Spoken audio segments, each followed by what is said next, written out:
Good evening and welcome to Tucker Carlson tonight. During a roundtable with elected officials and law enforcement yesterday, President Trump took a question about the gang MS-13.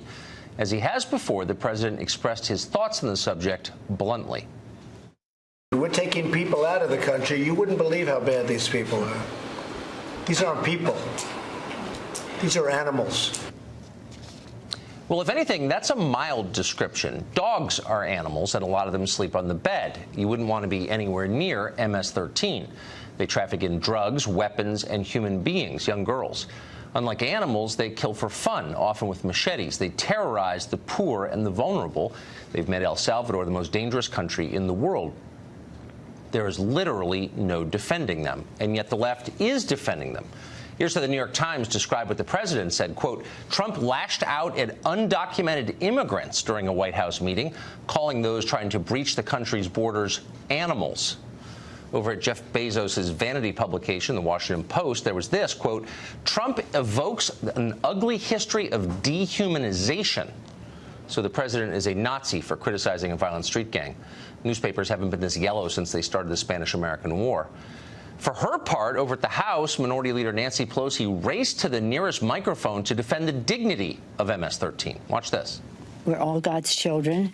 There's a spark of divinity in every person on earth. And so when the President of the United States says about undocumented immigrants, these aren't people, these are animals, you have to wonder, does he not believe in the spark of divinity, the dignity and worth of every person? Every day that you think you've seen it all, along comes another manifestation of why their policies are so inhumane. Well, that's not just dishonest, though obviously it is. It's lunatic.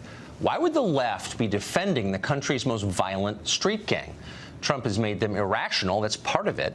But the left also senses a threat to its most basic worldview. MS-13 is a living reminder that the left's position on immigration is fundamentally a lie. The media tell you every day that every immigrant, legal or not, is a future brain surgeon or tech company founder.